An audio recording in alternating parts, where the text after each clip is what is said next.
Kayak kemarin fakta persidangan kan Firly kan dari saksian ajudannya ada permintaan 50M. Bayangkan.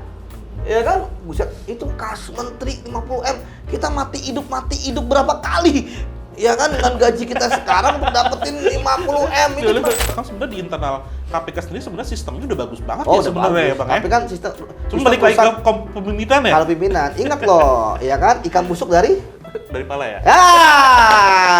Bukannya kaya akan prestasi memberantas korupsi, malah kaya akan kontroversi. Betul. Ya kan? Itu sebabnya maka pansel yang ini bagi saya sih nggak usah muluk-muluk, berani nggak mencoret calon pimpinan yang bermasalah dari awal pendaftaran. Kalau enggak selesai. Visioner sekarang Pak Firly itu udah tersangka kan Bang ya, polisian ya? Udah tersangka betul. Terus apa nih Bang? Kendala nggak ditangkap-tangkap tuh apa nih? Katanya nggak ada kabar. Iya ada Bang. Itu kan luar biasa, pertama kali dalam sejarah loh Mas. Iya betul. Tersangka kasus korupsi ya. Iya. Bayangkan bagaimana orang yang memberantas korupsi kemudian menjadi tersangka kasus korupsi.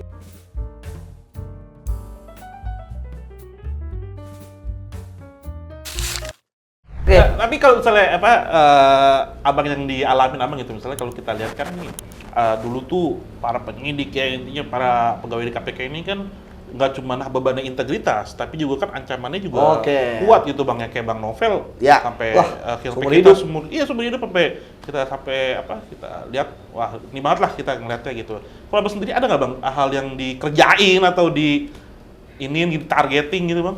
Iya, saya pikir ada lah pasti ya, tapi kan ya itu buat diri kita aja, kan semua pekerjaan ada risikonya, gitu kan, termasuk baik itu bahkan serangan cyber juga pernah juga, bahkan bukan hanya ke saya, sampai ke istri saya gitu kan, sempat dihack gitu kan, dulu kan, tapi ya saya pikir itu bagian dari risiko, karena ya tadi kita sudah bekerja di KPK gitu kan, dan KPK pun ya sejujurnya juga mencukupi kebutuhan kita. Jadi bekerja di KPK itu sebenarnya orang yang sudah selesai dengan dirinya sendiri. Jadi ketika saya tiap bulan terima gaji gitu kan nggak boleh terima yang lain. Pokoknya harta saya udah jelas, LKPN saya jelas di situ kan. Sehingga nggak mungkin LKPN tiba jadi 4M, nggak ada. Tiap bulan masih segitu. Saya terima misalnya 25 juta gitu kan. Kemudian saya gunakan misalnya 15 juta, ya 10 juta ditabung ya, ketika dia jadi 10 tahun 100 juta minimal. Nggak mungkin 500 juta. Bisa ditaker lah. Nah, tapi kan kalau orang nggak puas, ya seperti misalnya yang terjadi di KPK saat ini kan di internalnya ya nggak mensyukuri gitu. Karena bagi saya udah bekerja di KPK, ya tadi proses awalnya saya itu mengalahkan 26.000 pelamar gitu kan. Kemudian bekerja di KPK itu kebanggaan gitu. Ya keluarga saya ya yang tahu KPK, wah ini bangga banget. Jadi saya misalnya nggak perlu gaya hidup dan sebagainya gitu kan. Bagi saya ketika udah KPK saya minimal mobil juga satu gitu kan. Kemudian ada rumah satu, udah itu aja. Iya. Maksudnya apalagi dicari kan, kalau saya mau jadi pengusaha baru udah miliaran gitu kan. Tapi kalau di KPK udah diatur bahwa gaji Anda ketika Anda berapa tahun di KPK, jabatannya antara muda, madya, utama, udah diatur. Jadi cukup gitu kan. Membiasai anak sekolah di sekolah yang menengah aja gitu kan, udah cukup, apalagi yang dicari. Tapi memang akhirnya ya ada juga yang nggak puas gitu kan. Nah itu yang membuat menurut saya terjadi krisis integritas, karena bekerja di KPK ya kewenangannya luas. Akhirnya kan banyak yang nggak kuat. Robin misalnya, akhirnya bayangkan Robin dia kena kasus awalnya ketahuan dari kasus yang saya tangani, padahal dia nggak nanganin yang Tanjung Balai kan. Bayangin, akhirnya total kurang lebih udah berapa belas M dia, ya kan, bayangin. Jadi makelar jadinya Bang ya? Nah itu, maksud saya, buset, 12 M. Ya memang untuk mendapat, saya mati hidup dengan jadi KPK nggak ada mungkin dapat 12 M, mati hidup satu kali gitu, harus berkali-kali gitu. Bisa untuk dapat tabungan, tapi kan, ya tadi, sebenarnya kan kehidupan itu yang penting puas. Dan kemudian bersyukur Bang ya? Bersyukur itu juga penting. Yang penting adalah bagaimana tadi lu tuh menempatkan lu di mana. Orang masih banyak yang, kalau kita ke bawah masih banyak yang kurang dari kita gitu. Makanya kenapa ya saya lihat ya kalau ada orang KPK menyimpang apalagi terkait dengan duit gitu ya. Kalau tentang selingkuh dan sebagainya itu pribadi lah. Tapi kalau tentang duit, tentang ini, berarti dia nggak mensyukuri. Kenapa? Karena gajinya sudah lebih besar dari yang lain, besar dari ASN yang lain, bahkan dari teman-teman wartawan yang ada di situ kan lebih besar gitu kan, yang pos di KPK gitu. Padahal tapi wartawan yang di KPK militan loh. Bayangin mereka kalau OTT mereka ada gitu kan. Mereka ini kan karena itu yang membuat saya kemudian wah, ya ini kita harus bekerja lebih.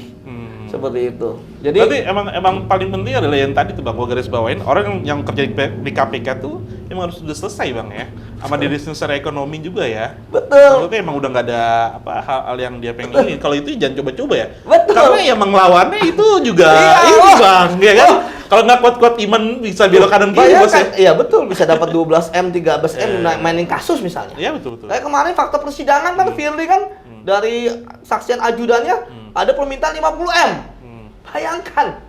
Ya kan? Buset, itu kasus menteri 50M. Kita mati hidup berapa kali? Ya kan, dengan gaji kita sekarang untuk dapetin 50M itu. Mati hidupnya berapa kali tuh Bang ya? Iya, dengan gaji dia 100 juta loh. Iya. Iya kan? Makanya ini yang menarik gitu. Saya pikir buat apa uang sebanyak itu gitu. Bang, kita pengen ngomongin soal transformasi KPK dulu sama sekarang gitu Bang. Oke. Cuman gue sebelum itu gue pengen nanya Bang. Yang sekarang ini kan yang lagi isunya soal SEL itu kan pengacaranya ini kan salah satu teman abang juga nih dulu pernah bekerja bareng kan, Mas Febri dan segala macamnya gitu ya. Nah kalau abang lihat sendiri gitu Bang, gimana nih? Apa teman-teman dulunya fight dengan koruptor tiba-tiba ketika profesional menjadi lawyer bukan law firm akhirnya dia mendampingi para koruptor juga gitu Pak. Abang melihatnya seperti apa sih Bang kayak gini Bang? Ya, saya lihat kan ya akhirnya kan orang ketika keluar dari KPK kan pilihan hidupnya masing-masing. Betul. Sebenarnya terkait dengan Uda Febri ya, senyumnya Uda dulu ya. Udah. Itu lebih dulu kan pernah waktu kasus yang nangani kasus Sambo kan saya minta mengundurkan diri gitu ya. Ya, kemudian ya akhirnya kan bahkan terjadi perdebatan kita di Twitter gitu ya. Sampai diliput media gitu kan, sampai akhirnya saya mengatakan terakhir ya kalau memang nanti ketemu jalan buntu belok arah gitu ya. Kemudian ternyata setelah itu kan saya udah nggak komunikasi lagi, kemudian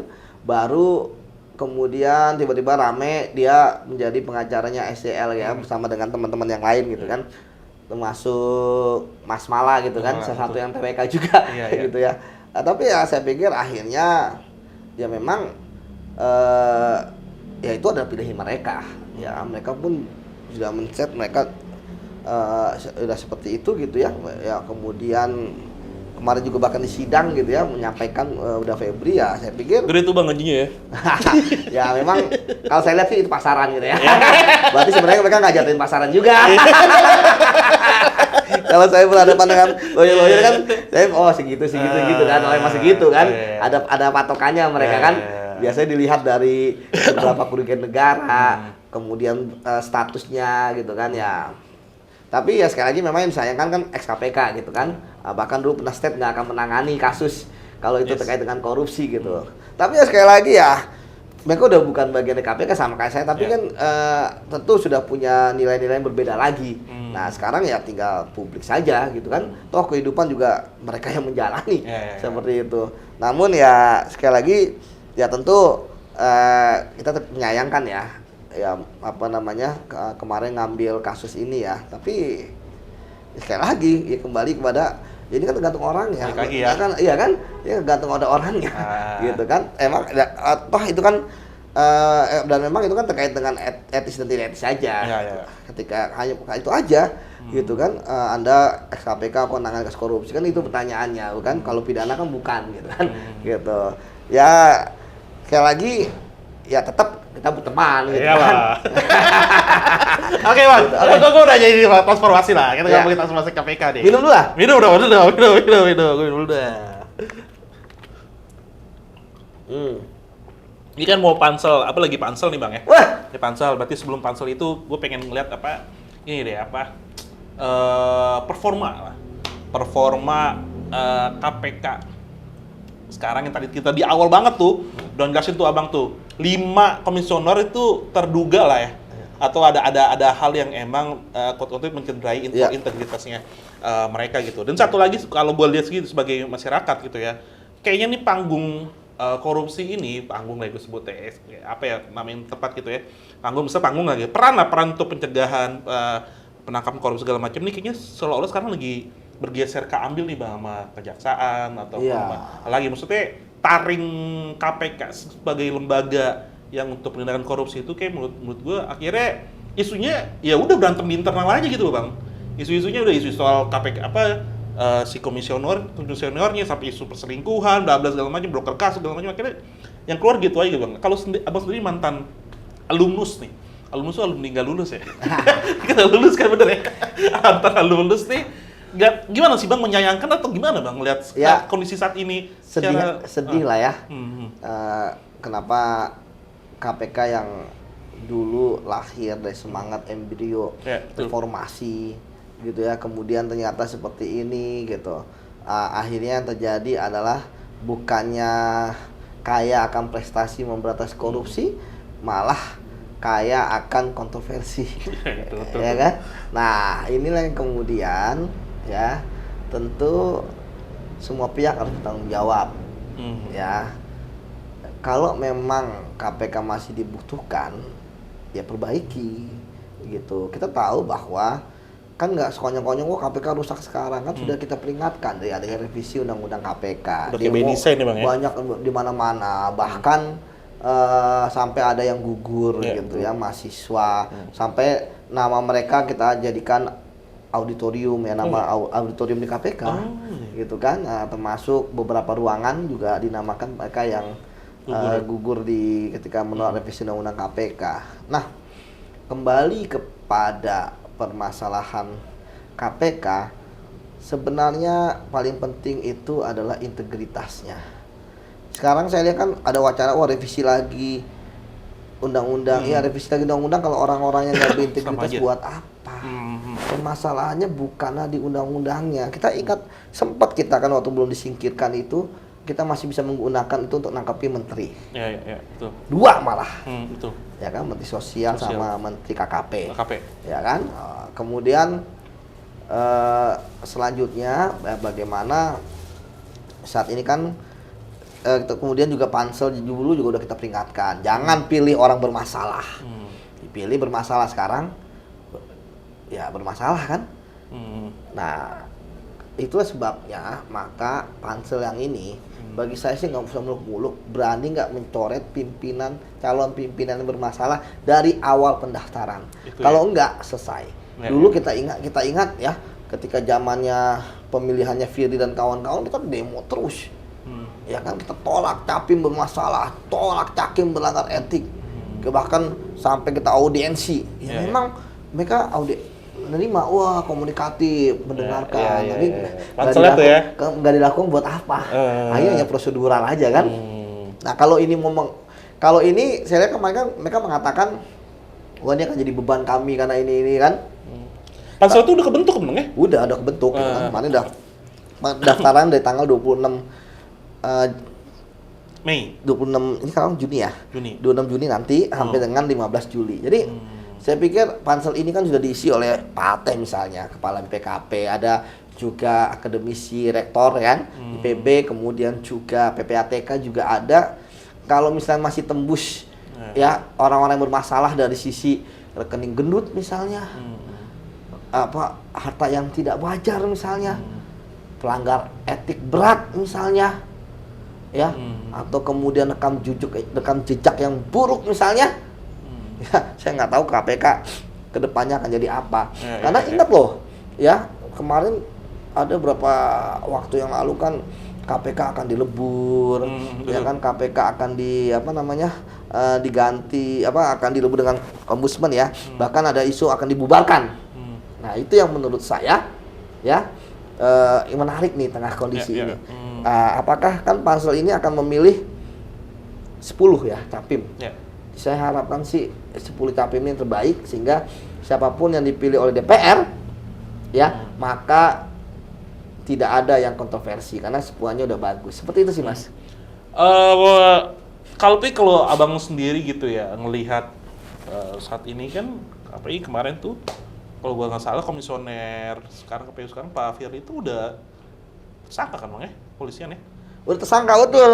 Terus apa nih Bang? Kendala nggak ditangkap-tangkap tuh apa nih? Katanya nggak ada kabar. Iya ada Bang. Iya rame waktu itu ya. Uh, Kalau saya pikir ya bisa jadi karena penyidik ya, itu mungkin belum merasa melakukan belum melakukan penahanan ya, karena memang di penyidik lah ya penahanan itu terjadi. Karena kalau kita pakai alasan klasik kan alasan objektif ya kan, subjektif gitu kan. Objektif sebenarnya udah terpenuhi, subjektif menurut saya juga terpenuhi. Kalau saya penyidik saya tahan ya kan. Namun kan ini juga udah 2 kali bolak-balik, mungkin takutnya nggak P21 gitu kan. Nanti kalau ditahan 4 bulan ya lepas gitu kan. Lepas artinya lepas dari tahanan ya, karena nggak boleh ditahan lebih dari 4 bulan. Tapi menurut saya sih sebenarnya ini banyak kepentingannya Firly lah. Bagi saya kan Firly ketika jadi tersangka, kemudian dia mengundurkan diri, apalagi etik ya, dia bisa disematkan tersangka seumur hidup ya, kalau dia harusnya dia minta untuk segera disidangkan saja gitu kan. Karena kan sekarang dia entah kemana gitu ya. Tapi statusnya melekat tersangka. Dan gitu. Sebagai ketua komisioner lagi. Iya, dulu kan. Itu kan luar biasa, pertama kali dapat sejarah loh, Mas. Iya, betul. Tersangka kasus korupsi ya. Iya. Bayangkan bagaimana orang yang memberantas korupsi kemudian menjadi tersangka kasus korupsi. Makanya gue ngeliat, aduh gimana gitu, gue supaya gue masyarakat gitu ya. Kita teman-teman itu ngeliat KPK sekarang tuh, ya dulu kan kita bisa dikatakan KPK tuh lembaga yang hero, Iya. Mas, kita tuh ngeliat KPK udah trustnya lebih ke KPK, malah kan dulu justru kan sampai kita ngeliat tuh dimanapun ketua KPK tuh pasti tuh kalau misalnya pemilu tuh mau jadi capres tuh tinggi tuh surveinya tuh, karena itu tingkat kepercayaannya tinggi gitu. Tapi sekarang kan udah emang gue nggak tahu ya, emang udah didesain sebagaimana mungkin untuk diperlemah atau gimana, kita kurang tahu gitu. Cuman ini dari itu Mas, karena durasi juga nih Mas, gue pengen nanya Mas sendiri nggak mau balik lagi KPK? Ini kan lagi buka nih. Ya kalau ini kan bukannya pimpinan ya. Oh ya mungkin di pimpinan lah, udah cocok lah. Kan saya belum usia 50 tahun. Oh harus 50 tahun. Ini yang baru itu Mas ya, aturan baru ya? Makanya ada beberapa teman kan yang GR ya. Oke. Supaya mereka bisa, tapi kalau saya sih, ya saya masih, kalaupun balik KPK masih tetap jadi penyidik aja gitu ya, pegawai gitu ya. Karena memang passion saya memberantas korupsi. Kalau pimpinan kan lebih banyak manajemen ya. Artinya yang nggak bertarung langsung dengan para koruptor gitu kan. Saya sih lebih suka begitu gitu ya. Apalagi kan kalau jadi pimpinan kan jadi sorotan ya kan. Ya kayak kemarin aja kan pimpinan kemana aja gitu kan, kayak Lili kan Mandalika gitu kan, nonton kan, juga gratifikasi kan ketahuan. Bayangkan disorot gitu kan. Kalau bagi saya udahlah, saya nggak terlalu banyak sorotan media gitu kan. Kembali ke kalau jadi pimpinan kan pasti, kalau berhasil dipuji gitu kan, kalau gagal caci maki gitu kan. sampai segini gue tuh pernah ngobrol sama Pak Saud ya, mantan komisioner, dia bilang gue tuh udah sampai rapat aja pakai kemeja pendek itu kena teguran tuh dulu seketat itu KPK tuh soal etik, soal soal nyambung tadi pertanyaan. Masyarakat percaya, kemudian masyarakat hormat kepada KPK, harganya tinggi karena integritas. Kan bukan kuar-kuar, bukan pencitraan gitu kan. Jadi harganya tinggi. Jadi ketika orang KPK di mana dihormati gitu kan. Tadi yang paling kecil ya kan pakaian. Ya kan? Itu aja yang paling kecil. Lagi? Dulu egaliter, satu lift bareng-bareng. Pimpinan pegawai bareng aja tuh lift. Ya kan? Kemudian apalagi keluar kota kain putih pun kita nggak diminum gitu kan. Iya betul. Gitu kayak gitu yang receh itu kan yang bikin wah nama KPK tinggi gitu kan. Di lain tentu saja ada kinerja lah, nangkapin koruptor kan, itu tapi kan menambah gitu kan. Nah, itu menurut saya standar etik yang tinggi dari KPK. Ya sekarang kan jadi apa ya, kayak Nurul Gufron kemarin ngapain sih dia ngurusin mutasi di kementerian lain gitu kan. Untuk orang yang menurut saya ngapain harus dia turun gitu kan. Jadi kayak gitu menurut saya ngapain sih cawe-cawe kayak gitu. Saya ingat loh, bahkan saya berteman aja Mas, jujur ya, ketika saya masuk ke KPK, saya udah hampir saya memutuskan hubungan dengan semua teman-teman saya. Makanya ketika TWK, saya bingung teman saya siapa ya. Karena saya dulu hanya kerja kasus KPK, rumah KPK atau rumah dinas dia. Udah, ya paling saya jalan sekali ke tempat teman gitu ya. Nongkrong gitu ya. Nongkrong nggak ada lah, gitu kan, benar-benar. Paling kalau misalnya ada kematian, ada pernikahan, juga saya sebentar doang langsung pergi, langsung balik gitu ya. Karena saya ingin menjaga, jangan sampai nanti teman saya tahu saksi atau apa. gitu kan, atau ngomongin hal yang nggak penting gitu kan, terkait kasus atau apa kan kita nggak boleh ngomongin kasus gitu kan, gitu. Jadi dari situ, jadi jangankan WA untuk, jadi nggak bisa kita ikuti misalnya kalau kita apa namanya ngurus paspor misalnya sesuai dengan yang berlaku gitu kan, sesuai dengan prosedur, kayak itu standar etik yang tinggi. Tapi kan sekarang semua runtuh gitu kan, apa namanya dulu ya 300.000, dulu ingat ya 300.000 yang penjaga rutan gitu ya, pengawal rutan yang kemudian dapat uang dari ini yang di penjara gitu kan, ternyata langsung pecat. Ya gitu pokoknya dulu sistem namanya zero tolerance, saya ingat banget. Jadi nggak ada ampun. Sampai dulu tuh pas Saud cerita tuh kalau mau menghadirkan sesuatu tuh udah terjadwal banget ya. Jadi setiap hari tuh tahu gitu. Waktu ya, iya. Tahu gitu apa lu kemana komisioner. Iya. Tahu gitu ya. Tahu kalau saya lagi meriksa orang gitu kan, saya tadi harus terjadwal di KPK. Misalnya meriksa kan istilahnya kalau jam kerja 8 jam. Nah sebenarnya kalau bisa dilihat mundur ke belakang, sebenarnya di internal KPK sendiri sebenarnya sistemnya udah bagus banget ya sebenarnya ya Bang. Tapi kan sistem cuma balik lagi ke kepemimpinan ya. Kalau pimpinan, ingat loh, ya kan ikan busuk dari pala ya? Gitu. Jadi ikan busuk dari kepala. Jadi kalau kepala busuk apalagi bawahnya gitu kan, hanya tinggal nunggu waktu, ekornya ya udah tinggal dikit lagi gitu kan. Seperti itu Mas. Siap. Tapi kalau Abang lihat sendiri nih, apa ini kan pemerintahan baru nih Bang, bentar lagi kan. Wih, ini nih. Presiden terpilih. Ya. Udah terpilih Pak Prabowo. Pak Prabowo dan Mas Gibran gitu. Nah, Abang sendiri gitu ngelihatnya bagaimana nih masa depan penindakan korupsi di tangan presiden terpilih ini, Bang? Ya sebenarnya kan presiden itu kan tidak bisa melakukan intervensi ya, gitu ya. Apalagi kan nanti. Sebenarnya, Bang ya? Ya sebenarnya nggak bisa gitu ya. Bisa. Dan faktanya memang seperti itu, gitu kan. Ya, makanya penting kenapa sih KPK dijadikan lembaga independen gitu kan, supaya mereka ya ketika menangani kasus korupsi ya udah nangani aja gitu kan. Dan presiden terbantu sebenarnya kan ketika menangkap koruptor kan terbantu tuh ya kan, bahwa ternyata orang-orang ini main proyek, ternyata orang-orang ini menurunkan spek, ternyata orang-orang ini ngerampok uang rakyat. Sebenarnya itu aja. Kita menyelamatkan duit negara gitu. juga ya. Kalau saya sih orang yang optimis ya. Saya harap sih ya di pemerintahannya baru ini, apalagi pimpinan KPK sekarang dipilih pada masa ini. Iya, betul. Nah, jadi pada masa DPR ini dan pemerintahnya Pak Jokowi ya. Walaupun nanti dilantiknya itu Desember.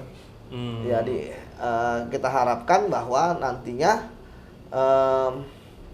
Pak Prabowo dengan pimpinan KPK ini ya sudah paham ya bahwa kalau Indonesia nggak diselamatkan dari para perampok uang rakyat ya kayak gitu kan. Sekarang dasar tuh kemarin 300 triliun gitu kan. Gila, udah ribet, dengernya gitu ribet Bang. Dulu 6,7 triliun, dulu ingat ya Bang Senturi ya? Yang kabur itu?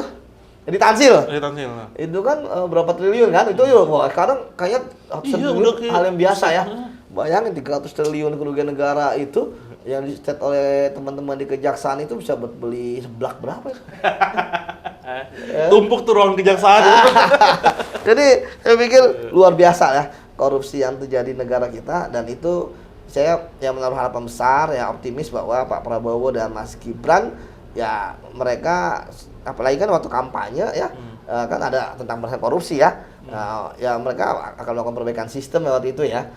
Jadi saya pikir ini yang harus dibaca bagi penegak hukum, bahwa kalau memang korupsi tidak diberantas ya kan, yang terjadi adalah roda ekonomi negara tentu akan terganggu. Uang yang harusnya efektif untuk menangani suatu permasalahan program-program kerja gitu kan, maka akan dikorup gitu kan. Karena tentu orang kan berlomba-lomba untuk kaya, tapi dengan cara yang korup ini kan berbahaya gitu kan.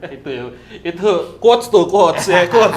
Berlomba-lomba kaya dengan cara yang korup Bang ya. Itu quotes Jumat tuh. Siap. Bang, terakhir nih Bang, pertanyaan terakhir. Harapan lu deh tentang melihat KPK dan akhirnya nanti pemilihan lagi proses ya, pemilihan komisioner baru gitu, dan apalagi di tengah sekarang yang kita lihat nih, tadi yang kita diskusi itu ada korupsi gede-gedean sampai 300 T, dan itu yang nangani kejagung ya Bang. Kejagung gitu, akhirnya kan yang harusnya dipegang sama KPK tuh. Itu udah berpindah fungsi gitu. Nah, Abang melihat seperti apa di ke depan itu KPK tuh mau dibikin, harapan Abang gitu lah. Ya harus, ya tidak bisa dipungkiri bahwa kejaksaan top ya. Luar biasa kinerjanya, karena memang banyak juga orang-orang KPK yang udah balik ke kejaksaan gitu ya. Karena kan jaksa di KPK kan pasti jaksa di sana gitu ya.